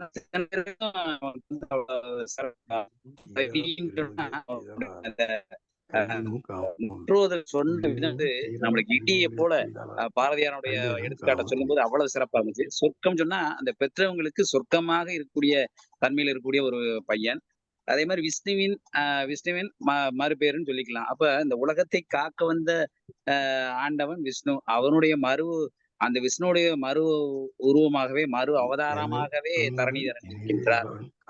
இப்படி ஒன்றொன்றுக்கு அவருடைய பேருக்கு தகுந்த மாதிரி இன்று முற்றோதல் செய்த தன்மை எனக்கு ரொம்ப பிடிச்சிருந்துச்சு. அருமையான முற்றோதலாக சொன்னார். அவருக்கு நம்ம வாழ்த்துக்கிட்டே இருக்கலாம், அந்த அளவுக்கு ரொம்ப சிறப்பா இருந்துச்சு. அதே போல் நன்றி உரைப்புகள் நிறுத்திய புவனேஸ்வரி அவர்கள், புவனம் என்றால் உலகம், அந்த உலகத்தையும் ஆளக்கூடிய ஈஸ்வரியாகவே வந்து இந்த திருக்குறளை, இந்த 10 குறளையுமே ஆட்சி செய்து நம்மளுக்கு சிறப்பா அதை எடுத்து சொன்னாங்க. ரொம்ப சிறப்பா இருந்துச்சு அவங்களுடைய, அதாவது சங்க இலக்கியங்கள்ல நிறைய எடுத்துக்காட்டுகள், அதுவும் சரியான எடுத்துக்காட்டுகளாக கூறி சொன்ன விதம் மிகவும் சிறப்பு. இந்த இடத்துல பொறுத்த மட்டும் எனக்கு இந்த 5வது குறளை பாருங்க. தம் நெஞ்சத்து எம்மை கடிகொண்டார் நானார் கொள் எம் நெஞ்சத்து ஓவா வரல். அந்த இடத்துல பாத்தீங்கன்னா, தம் நெஞ்சத்தில் என்னை விலக்கிவிட்ட அவர் என் நெஞ்சத்தில் மட்டும் ஓயாமல் வருவதற்கு வெட்கப்பட மாட்டாரே. இந்த இடத்துல விலக்கி விட்டேங்கிற தன்மை எதை சொல்லுகிறது அப்படிங்கறது நம்ம கொஞ்சம் யோசிக்க வேண்டியது இருக்கு. அவருடைய நெஞ்சில் எமக்கு இடம் தராமல் இருப்பவர் எம் நெஞ்சில் மட்டும் எப்படி இடம் வராம வரலாம்? அதுக்கு அவருக்கு நாணம் கிடையாதா, வெக்கம் கிடையாதா அப்படின்னு சொல்ற மாதிரி இருக்குது. ஆனால் இவர் ஏன் விலகி போனாரு அப்படின்னு சொல்ற போது நம்ம வேணா புரிஞ்சுக்கலாம். அவர் காதலிச்சவர் தான். அதாவது பொருள் ஈட்டுவதற்காக இல்ல வேலை நிமித்தமாக அவர் போய்த்தான் ஆக வேண்டிய ஒரு சூழ்நிலை இருக்கும். அப்படிப்பட்ட சூழ்நிலையில் அவர் நினைக்க முடியாத தன்மையில் இருக்கலாம், அதனால விலகி போயிருக்கலாம். ஆனா அப்படித்தட்ட தன்மையை தான் நம்ம இந்த குறளை எடுத்துக்கிட முடியும். இதையே நாம் வேற மாற்று விதமாக சிந்திக்கணும்னு பாத்தீங்கன்னா, அந்த 9வது குறளை பாத்தீங்கன்னா இதுக்கு மாறுபட்ட கருத்து இருக்கிற மாதிரி இருக்கும். அந்த குறளை பாருங்க. அத விளியுமென் இன்னுயிர் வேறெல்லாம் என்பர் அழியின்மை ஆற்ற நினைந்து. அப்ப பாத்தீங்கன்னா, நாம் இருவரும் வேறு வேறு அல்லேம் என்று அடிக்கடி சொல்லும் அவர் இப்போது அன்பு இல்லாத இடத்துல மிக நினைத்து என் இனிய உயிர் அழிகின்றது அப்படின்னு சொல்றாப்ல. அப்ப அந்த குறளுக்கும் இந்த குறளுக்கும் கொஞ்சம் வித்தியாசப்படுகிறது. இதுல சொல்ற மாதிரி பாத்தீங்கன்னா, அவர் அப்படித்தான் போயிருக்கிறாரு. அப்ப இப்ப அவர் எப்படி சொல்லியிருப்பாரு, அதை ஏன் விலகினாருன்னு சொன்னாருன்னு சொல்லி நம்ம கொஞ்சம் சிந்திக்க வேண்டியிருக்கு. இன்னொன்னு, இந்த குறள்ல பாத்தீங்கன்னா அவருடைய புலம்புல பாருங்களேன். ஒரு பாடல் நம்ம சொல்லிக்கலாம். ஒரு சனம் தூங்கிருச்சு, ஊத காத்து அடிச்சிருச்சு, பாவி மனம் தூங்கலையே, அதுவும் ஏனோ புரியலையே, மாமே உதடு பட்டு நாதம் தரும் குழலு நானா மாறக்கூடாதா, நாளும் தவம் இருந்து நானும் கேட்ட வரம் கூடும் காலம் வாராதா, மாமன் காதில் ஏறாதா. அப்ப இந்த புலப்பங்களே அவனை நினைச்சு இப்படித்தான் புலம்பிக்கிட்டு இருக்கிற ஒரு தன்மையில் இருக்கிறது. அந்த கடைசி குறளுடைய தன்மையை பாத்தீங்கன்னா, நீ இல்லாத உலகத்திலே நிம்மதியில்லை, உன் நினைவில்லாத இதயத்திலே சிந்தனை இல்லை. காயும் நிலா வானில் வந்தால் கண் உறங்கவில்லை, உன்னை கண்டு கொண்ட நாள் முதலா பெண் உறங்கவில்லை, பெண் உறங்கவில்லை. அதாவது இந்த 10வது குறள் என்ன சொல்றாங்கன்னா, என் காதலர் பிரிந்துதான் போயிருக்காரு, ஆனா அவரை நினைச்சுக்கிட்டே இருக்கேன். நீ எந்த காலமும் நீ உன்னுடைய இருள் தன்மையை கொண்டு வந்துடாத, எப்பயும் நீ வெளிச்சமா இருக்கணும். அவரை நான் பிடிக்கிற வரைக்கும் நீ மறைஞ்சு போகக்கூடாது அப்படின்னு சொல்ற மாதிரி இருக்கு. அதே போல இந்த காயும் வானிலை வந்துச்சுன்னா இருட்டு வந்துருமே, அவருடைய நினைப்பு வந்துகிட்டே போயிருமே அப்படின்னு சொல்ற மாதிரி இந்த பாடல் அமைஞ்சிருக்கிற மாதிரி எனக்கு தோணுகின்றது. மிகவும் அருமையான ஒரு அதிகாரம். அந்த காதல் பிரிவு பத்தி புவனேஸ்வரி ரொம்ப சிறப்பா சொன்னாங்க. அவர்களுக்கு நான் மனமார்ந்த வாழ்த்துக்களை சொல்லி வைப்போம். ரவீந்திர பாரதி ஐயா, நம்ம பேராசிரியர் சிவசுப்பிரமணியன் ஐயா, அடுத்து சொல்லக்கூடிய நம் நல்லாசிரியர் நாகராஜன் ஐயா, செங்கி ஆதிகிருஷ்ணன் ஐயா, எல்லோருக்கும் நமது பொதுச் செயலாளர் அவர்களுக்கும் நமது வாழ்த்துக்களையும் பாராட்டுகளையும் வணக்கத்தையும் தெரிவித்துக் கொள்கிறேன். வாழ்க வளமுடன். வணக்கம். இல்ல, பாட்டு பலமா இருக்கு, கனமா இருக்கு, மனசுக்கு இதமா இருக்கு. ரொம்ப மகிழ்ச்சி சத்துவரைய. நன்றி நன்றி நன்றி நன்றி பேராசிரியர். மெருகு ஓடுதா ஐயா. நல்லாசிரியர் நாகராஜன் ஐயா உங்களுக்கு அப்படியே இதயத்தை அப்படியே தெளிச்சு விட்டுட்டே இருக்காரு ஐயா. ரொம்ப மிக்க மகிழ்ச்சி. நன்றி. வேற யாராவது பின்னூட்டம் சொல்றீங்களா இல்ல நிறைவு பின்னூட்டம் போயிருவேன்? நான் ஒரு வார்த்தை சொல்லிடுறேன். அண்ணே வாங்க வாங்க வாங்க வாங்க அண்ணே வாங்க வாங்க. தோழர்களே வணக்கம். இன்று முற்றோதல் செய்த மாணவன் தரணிதரனை நாம் எப்படி பாராட்டினாலும் தகும். அவரது தந்தையாரை போல தம்பி தரணிதரனும் வளர வேண்டும் என தமிழ்நாடு கலை இலக்கிய பெருமன்றம் சார்பாக வாழ்த்துகிறேன். அடுத்ததாக இன்று உரையாளர் புவனேஸ்வரி, ஒருவேளை நான் இன்றைக்கு கலந்து கொண்டிருந்தாலும் கூட இந்த ஒரு இனிமை கிடைத்திருக்காது. உண்மையாகவே ஒரு பாராட்டுக்குரிய ஒரு அற்புதமான செயல் இயற்கையாகவே நடந்திருக்கிறது. அது மட்டுமல்ல, புவனேஸ்வரி எங்கள் ஊருக்கு பக்கத்தில் உள்ளவர். அது மட்டுமல்ல, பட்டுக்கோட்டை கல்யாண சுந்தரம் அவர்களது ஊருக்கும் தோழியர் ஊருக்கும் ஒரு 5 கிலோமீட்டர் தான் இருக்கும் என்று நினைக்கிறேன். மிக அருகாமையில் உள்ள ஊர். நல்ல உச்சரிப்பு.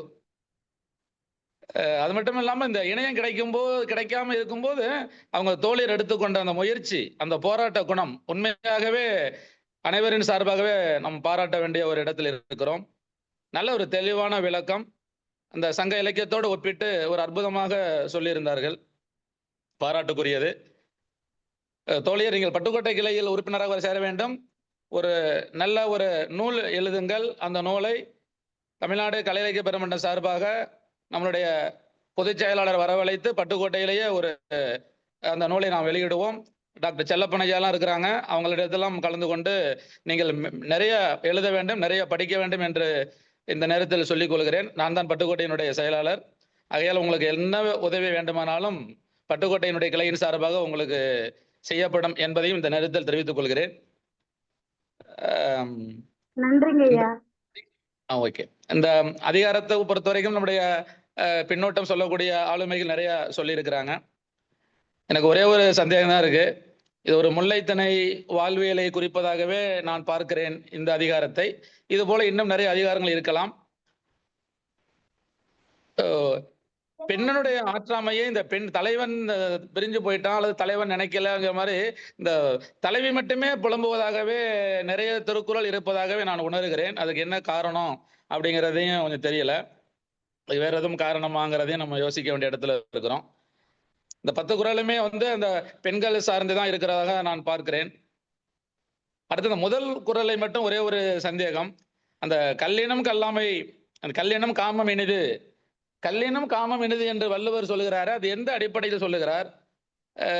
அவருக்கு எப்படி இந்த கல்லை பற்றி தெரியும் அப்படிங்கிற ஒரு கேள்வி எனக்குள்ளே இருக்கிறது.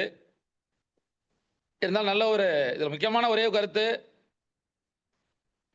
ஆரம்பத்தில் திருக்குறளுக்கு 10 பேர் உரை எழுதினாங்க. இன்றைக்கு நூற்றுக்கணக்கான உரையாசிரியர்கள் இருக்கிறார்கள். அந்த வரிசையில் தமிழ்நாடு கலை இலக்கிய பெருமன்றமும் ஒரு அற்புதமான அந்த 133 அதிகாரத்துக்கும் நாமும் உரை எழுதியிருக்கிறோம். அந்த வரிசையில் தமிழ்நாடு கலை இலக்கிய பெருமன்றம் இருக்கிறது என்ற ஒரு பெருமையோடு இன்றைக்கெல்லாம் ஜீவா இருந்திருந்தால் எத்தனை மகிழ்ச்சி அடைந்திருப்பார் என்று நினைக்கும் போது உண்மையாகவே நம் உடல் பூரிக்கிறது. நன்றி. மகிழ்ச்சி தோழமையே. வேற யாராவது இருக்கீங்களா? சங்ககிருஷ்ணன் தோழர் எதுவும் சொல்றீங்களா? வணக்கம் தோழர். வணக்கம். ஒரு சில மணித்துளிகள். அனைவருக்கும் வணக்கம். இந்த நிகழ்ச்சியை முத்தோதல் செய்த தம்பி தரணிதரன் அவர்கள் ஒரு இலக்கிய மரத்திலிருந்து இறங்கிய வீடுதாக நான் நினைக்கிறேன்.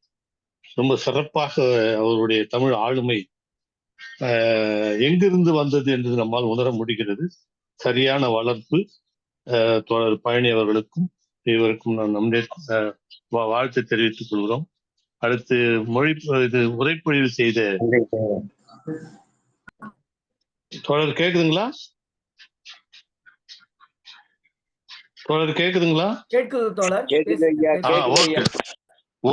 உரைப்பொழிவு செய்த அன்பு தோழர் புவனேஸ்வரி அவர்கள் மிக சிறப்பாக அண்ணன் ரவீந்திர பாரதி அவர்கள் பாராட்டிய பிறகு நாமெல்லாம் பாராட்டியது என்பது அவ்வளவு சிறப்பாக ஒன்று இருக்கு. ஏன்னா அது வசிஷ்டர் வாயால் பிரம்மரிஷி என்பது போல அனைத்தையும் சுட்டி காட்டிய அண்ணன் ரவீந்திர பாரதி அவர்கள் ஆரம்பப்பள்ளி ஆசிரியர் என்பதில் நான் மகிழ்ச்சி அடைகிறேன். அவர்களும் பெருமை அடைய வேண்டும் என்பதற்காக ஒரே ஒரு செய்தியை, முத்தமிழர் கலைஞர் அவர்கள் ஆரம்பப்பள்ளி ஆசிரியரை பற்றி ஒரு செய்தி சொல்றார்கள். ஒரு கொலைகாரனுக்கு தண்டனை கொடுக்க நினைத்தார்களாம். அப்போது கேட்டார்களாம், அவனுக்கு என்ன தண்டனை கொடுக்கலாம் என்று. ஒரு 5 வருடம் ஆயுள் தண்டனை கொடுக்கலாம் என்றார்களாம். சரி, ஒரு 10 வருடம் ஆயுள் தண்டனை கொடுக்கலாம் என்றார்களாம். வேண்டாம். அடுத்து சரி, தூக்கு தண்டனை கொடுக்கலாம் என்று சொன்னார்களாம். அதையும் வேண்டாம் என்றார்களாம். சரி, என்னதான் தண்டனை கொடுக்கலாம் என்றால் அவனுக்கு, கொலைகாரனுக்கு ஒரு வருஷம் 1ஆம் கிளாஸுக்கு வாத்தியாரா போடுனார். அப்படிப்பட்ட ஒரு சிரமந்த பணி என்பது ஆரம்பப்பள்ளி ஆசிரியர் பணி என்பதை முத்தமிழர் கலைஞர்கள் சொல்வார்கள். அப்படிப்பட்ட ஒரு சிறப்பு இருந்த அந்த முதல் வகுப்பு ஆசிரியராக இருந்தாலும் சங்க நூலை படித்து ஒரு பேராசிரியர், கல்லூரிக்கு ஆசிரியராக திகழ்வது போல எனக்கு தோன்றுகிறது. அந்த சிறப்பு, அந்த பெருமை, அந்த தோழருக்கு என்னுடைய வாழ்த்தையும் நன்றியை தெரிவித்துக் கொள்கிறேன். இந்த கல்லினும் காமம் பெரிது என்ற ஒரு இதை ரொம்ப அழகாக சொன்னாங்க சங்க இலக்கியத்திலிருந்து. இப்போ நான் மறந்துட்டேன். இப்போ அவர் சொன்னது சரி இருந்தாலும் அது இந்த 9வது குறள் சொல்லுகின்ற பொழுது, இங்கு நீ ஒரு பாதி நான் ஒரு பாதி, இதே கமலத்துல ஒரு பாடல் இருக்கும். அது ரொம்ப அந்த பழகிய காதல் எண்ணி பள்ளியில் தனியை சாய்ந்து அழுவதே சுகம் என்பது என்று கண்ணதாசன் சொல்வது போல, அந்த பழகியவர்கள் எல்லாரும் நிலவை பற்றி தான் சொல்லிக் கொண்டிருக்கார்கள். எந்த கவிஞன் எடுத்தாலும் இந்த நிலவையும் காதலையும் காதலனையும் காதலியையும் சொல்லாமல் ஒரு இலக்கியத்திலேயோ திரைப்படத்திலேயோ எந்த கதையிலும் வாய்ப்பே இருக்காது. என்ன காரணம் நான் யோசித்து பார்த்தேன். வாழிமதி ஏன் நிலவை அவள் ஆதரிக்கிறாள், நிலவை கேட்கிறாள் என்றால், தன் கணவனும் அவளும் தலைவனும் தலைவியும் இருக்கின்ற பொழுது நிலவோடு வாழ்ந்திருக்கிறார்கள், நிலவை சந்தித்திருக்கிறார்கள். நிலவும் காதலனும் காதலியும் தலைவனும் தலைவியும் சாட்சியாக நிலவு இருந்திருக்கிறது. நான் இப்போ ஒரு புது கவிதை ஹைக்கூல் எழுதியிருக்கிறேன். நிலவே காத்தே, நிலவை உடைத்து விடாதே, அதுதான் என் காதலுக்கு சாட்சி என்று. அப்படி அவர்களுடைய காதலுக்கு வாழ்க்கைக்கு சான்றாக இருக்கின்ற பொழுது தலைவன் இல்லாத இடத்து யார் அவரோடு இருந்தார்களோ அவர்களை பார்ப்பதில் ஒரு ஆறுதல் இருக்கிறது என்பதை இங்கு வள்ளுவர் மிக சிறப்பாக கூறியிருக்கிறார். நம்முடைய சகோதரி புவனேஸ்வரி அவர்கள் மிகச் சிறப்பு என்பது இந்த மல்லிப்பூ வச்சு வாடுன்னு ஒரு பாட்டு சொன்னாங்க பாருங்க. அடாடா, சங்க நூல் எல்லாம் கூட எடுத்து சாப்பிடுச்சு இப்போ. காரணம், இன்னைக்கு சங்க நூல் தெரியாதவர்களுக்கெல்லாம் காதலுடைய அருமையை, தலைவனுடைய அருமையை இந்த மல்லிப்பூ வாடுதலில் எல்லாருக்கும் விளக்கமாக சொல்ற அந்த பாடல், அதை சொன்னது இந்த சகோதரிக்கு என்னுடைய வாழ்த்தை தெரிவித்துக் கொள்கிறேன். வாய்ப்புக்கு நன்றி, வணக்கம். எல்லாரும் பாடல் பாட ஆரம்பிச்சிட்டீங்க. புரியல. மல்லிகைப்பூ செங்கை கவிஞருக்கு கூட மல்லிகைப்பூ பாடல் ரொம்ப பிடிச்சிருக்குன்னா ரொம்ப மகிழ்ச்சியா இருக்கு. நல்ல பாடல். நல்ல பாடல். எல்லாம் தொடக்கி வச்சது மல்லி ரவீந்திர பாரதியா ஒண்ணுமே தெரியாம ஒரு ஓரத்துல உட்கார்ந்துருக்காரு பாருங்க. அதுதான் ரொம்ப முக்கியம். ரொம்ப மகிழ்ச்சி தோழர். நிறைவாக தோழர்கள் பொறுத்தருளுங்க. நிறைவாக நல்லாசிரியர் தமிழாசிரியர் முனைவர் நாகராஜன் ஐயா அவர்கள். அனைவருக்கும் வணக்கம். இன்றைய முற்றோதல் வெற்றி பெற்றதா, இல்ல உரை வெற்றி பெற்றதா, பின்னூட்டம் வெற்றி பெற்றதா, நிலவிடத்திலேயே விட்டு விடுகிறேன். நிலவுதான் சாட்சி, நிலவுதான் காட்சி, நிலவுதான் மாட்சி. என்னன்னா, திரைத்துறை வரையும் நிலவு நீண்டு கொண்டே இருக்கிறது என்று சொன்னால், அந்திமாலை சிறப்பு செய் காதையில எவ்வாறு நாம் பார்க்கிறோமோ அப்படி. சகோதரர் பாலு ரொம்ப அழகா சுட்டி காட்டினார். முல்லை நிலத்தை சார்ந்து இருக்கிறதா, நிலவை எங்க கொண்டு போய் வைக்கிறது கருப்பொருள்லன்னு ஒரு பெரிய போராட்டமே இலக்கண உலகத்துல இன்றைக்கும் உண்டு தோழர். நிலவை 14 கருப்பொருள்ல எங்க வைக்கலாம்னு இன்னுமே குழப்பத்துல இருக்காங்க. ஆகையினால மன்றம் அதை தீர ஆலோசிக்க வேண்டாம். இன்னொரு பதிவையும் தோழர் குறிப்பிட்டார். இந்த 1330 குறளுக்கும் உரை விளக்கமாக செய்திருக்கிறது. வாழ்க அறம் பெருந்தகை என்று பொதுச் செயலாளரை வாழ்த்தினார். ஆகையினால அதை நான் வழிமொழிகின்றேன். இன்னொன்றை சகோதரி பற்றி சொல்லுகிற பொழுது கருமுருகன் ஐயா குறிப்பிட்டாங்க, ஆங்கிலத்திலேயும் வல்லுனர். அவங்க ரொம்ப அற்புதமா 1208 கையாண்ட பொழுது நான் கவனிச்சேன். அவங்களுடைய really warmly, it was so appealing, dear sister. Not only that, what you came to say, grand manner, very sharply and sweetly too. Not only that, your delivery went on so smoothly also. Really, I accept and agree with you, dear sister. Not only that, he who was the lover narrates in 2 points. 2 குறள்ல அவன் தொடங்கி வச்சுட்டான். More than that, beyond the limit, defeated by following love, she narrates in 8 Thirukkurals. அது ரொம்ப மகிழ்ச்சியா இருந்தது. சகோதரி ரொம்ப அழகா பங்கிட்டு காண்பித்தீங்க. உங்களுடைய உரை உண்மையிலேயே எழுச்சி உரைதான். இன்னொன்று சொல்ல வேண்டாம், ஒரு குறள். அப்போ ஸ்வீட்டர்னா more than sweet thoughts, love is not only sweeter, it is an experience too என்று எழுதுகிறார் உரைக்காரர். அப்போ how they experience, how they expresses, how they explains. உண்மையிலேயே உங்களுடைய வார்த்தைகள் ரொம்ப அப்பீலிங்கா இருந்தது. A to Z you elaborated in a grand manner. அதோடு மட்டுமல்ல, shame, what shame, whereas he entered and occupied, அது சொல்லும் பொழுது my heart often he enters in என்று உரைக்காரர்கள் எழுதுகிறார்கள். அப்போ ரொம்ப ஆச்சரியமா இருக்குது. குமரி பெண்ணின் உள்ளத்திலே நான் குடியிருக்க வர வேண்டும். கருமுருகன் ஐயா சொன்ன மாதிரி நீங்க எல்லாம் பாட்டை சொல்ல சொல்ல எனக்கு ஆர்வம் வருது. பாருங்க, ரவீந்திர பாரதி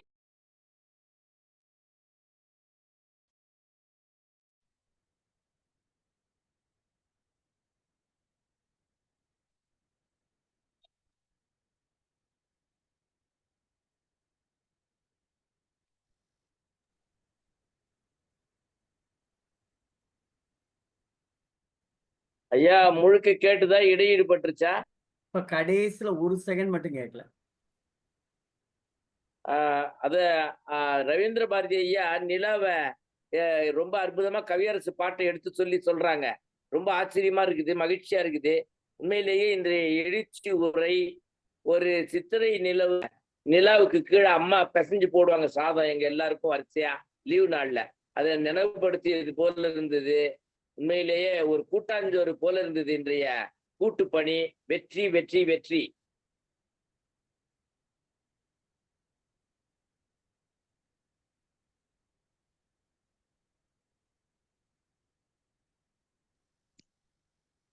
ஐயா நிறைவு செய்துட்டேன் ஐயா.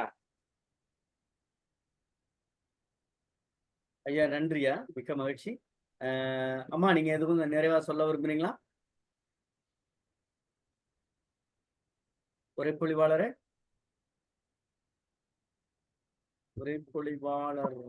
காணும் காணும் காணும் காணும் காணும். என்ன தோழர் பழனி வந்திருக்கிறார் நினைக்கிறேன். நன்றி. முற்றுதல் செய்த மாணவன் தந்தையார். ஓ, நன்றி நன்றி நன்றி. பழனி வந்திருக்கான்.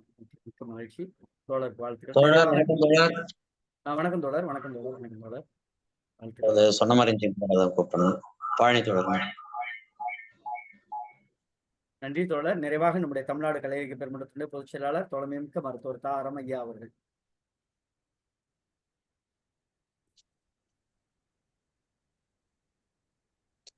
தோழர் அனைவருக்கும் வணக்கம். இன்னைக்கு தரணிதரன் மிக அருமையா சொன்னாரு. கலை இலக்கிய பெருமன்றத்தை சேர்ந்த ஒரு தோழரின் பையன் கடகடகடன்ட்டு ஒரு கம்பீரமாகவும் சொன்னான். மிக அருமை. தரணிதரன் தொடர்ந்து நன்றாக படித்து இலக்கியங்களையும் படிக்க வாழ்த்துக்கள். அதுக்கப்புறம் நம்ம புவனேஸ்வரி அம்மா ரொம்ப அருமையா. நன்றிங்க தோழர். நன்றிங்க தோழர். நன்றி. என்ன படிக்கிற நீ? 11ஆம் வகுப்பு தோழர். Right right right. நல்லா படி.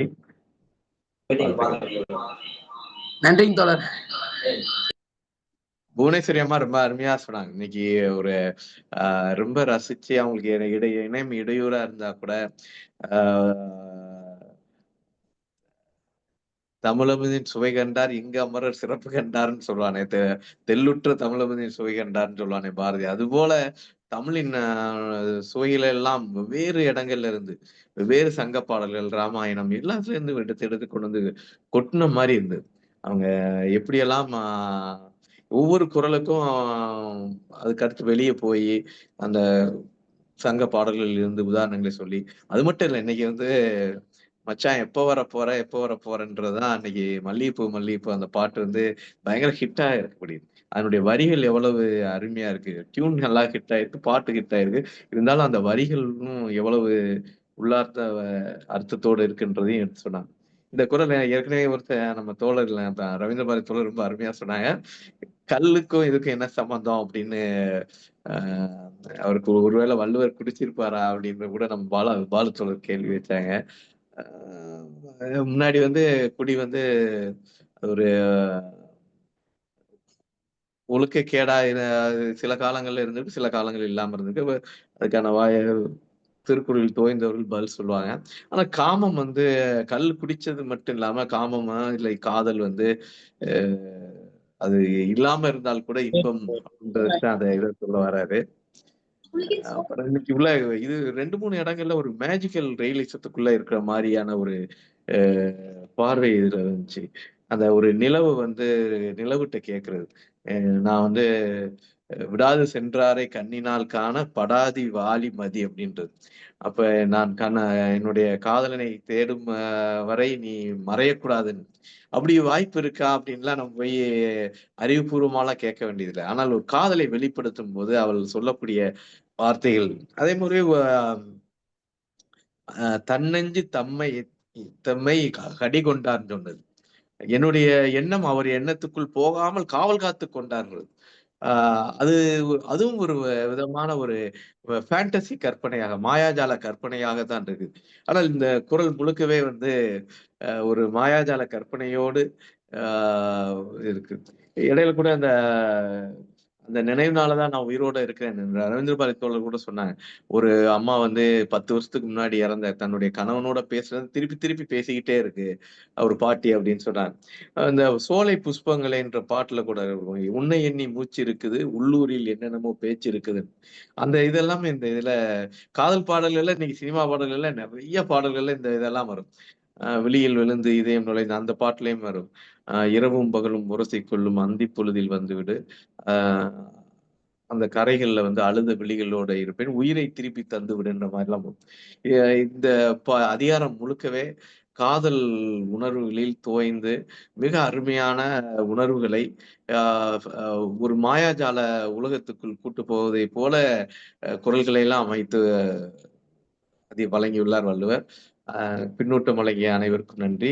புவனேஸ்வரி அம்மா வந்து தொடர்ந்து நம்மளுடைய கலை இலக்கிய பெருமன்றத்தோடு தொடர்புல இருக்கணும். அவங்க தொடக்கப்பள்ளி ஆசிரியராக இருந்தாலும் கூட அவர் நம்ம ரவீந்திர பாரதி சொன்னது போல ஒரு பேராசிரியரை போன்று ஒரு தமிழ் இலக்கியத்தில் தோய்ந்த பேராசிரியர் போன்று என்ற உரை அமைந்தது. அனைவருக்கும் நன்றி, வாழ்த்துக்கள். நன்றி பொதுச் செயலாளர் அவர்களே, மிக்க மகிழ்ச்சி. இன்றைய நாள் இனிமையாகவே அமைந்ததாகவே பார்க்கிறோம்.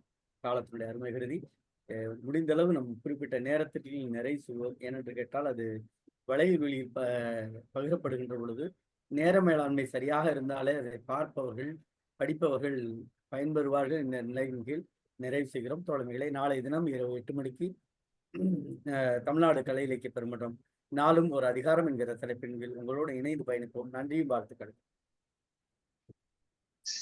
நன்றி தோழர், நன்றி.